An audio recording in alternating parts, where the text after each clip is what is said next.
പ്രിയപ്പെട്ടവരെ, പിശാചിന്റെ ഏറ്റവും വലിയ ആയുധമെന്ന് പറയുന്നത് അപവാദങ്ങൾ നിനക്കെതിരെ എയ്തുവിടുക.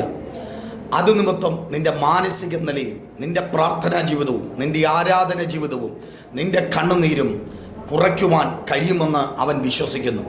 പ്രിയപ്പെട്ടവരെ, നിങ്ങൾ ശ്രദ്ധിക്കേണ്ട കാര്യം, അപവാദങ്ങൾ വരുമ്പോൾ തിരിച്ചു പ്രതികരിക്കുവാനുള്ളതല്ല, മറിച്ച് ദൈവസന്നിധി കരയുവാനും പ്രാർത്ഥിക്കാനും സമയമെടുക്കുക. അതിൻ്റെ അകത്ത് ഒരു ദൈവപ്രവൃത്തി വെളിപ്പെടാൻ പോകുന്നു.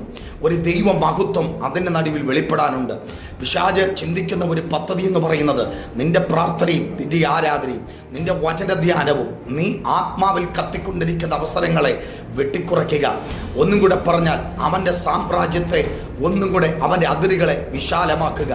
ഇന്നലകളെ തടഞ്ഞു നിർത്തിയെടുത്ത് നിന്ന് നിന്നെ പുറകോട്ട് കൊണ്ടുപോകുക. അതാണ് പിശാചിൻ്റെ പദ്ധതി.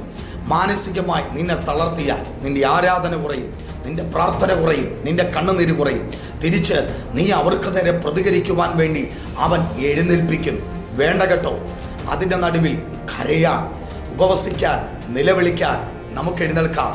ദൈവത്തിനു വേണ്ടി നമുക്ക് ഉപയോഗിക്കപ്പെടാനുണ്ട്. അവൻ്റെ വാക്കിന് മുമ്പിൽ തിരിച്ചു പ്രതികരിക്കുവാനല്ല, മൗനമായിരുന്ന് ദൈവസനെ കരഞ്ഞുകൊണ്ട് ആമേൻ ആത്മാവിൻ്റെ വാളെടുത്ത് അവനെതിരെ പോരാടാം. കർത്താവ് നമുക്ക് ബലം തന്നിട്ടുണ്ട്. ആമേൻ. പരിശുദ്ധാത്മാവിൻ്റെ നിറവും അഭിഷേകത്തിൻ്റെ ശക്തിയും അവൻ നമുക്ക് തന്നിട്ടുണ്ട്. നീ തളരുവാൻ അവൻ സമ്മതിക്കുകയില്ല. നീ വീണു പോകുവാൻ അവൻ സമ്മതിക്കത്തില്ല. നിന്റെ കാൽ കുഴയുവാൻ അവൻ സമ്മതിക്കത്തില്ല. അവൻ ബലഹീനർക്ക് അവൻ ബലം നൽകും, അവൻ ശക്തി നൽകും. ആമേൻ. ഇന്നു പകൽക്കാലം നീ ബലത്തിൽ, യേശു ക്രിസ്തുവിലുള്ള ബലത്തിൽ, അവനിലുള്ള ധൈര്യത്തിൽ നീ എഴുന്നേൽക്ക്. നീ ഇതുപോലെ മാനസികമായി തകർന്നവനാണോ, തളർന്നവനാണോ? യേശു പറയുന്നു, എഴുന്നേൽക്ക്. നീ ബലം ധരിക്ക്, ശക്തി ധരിക്ക്.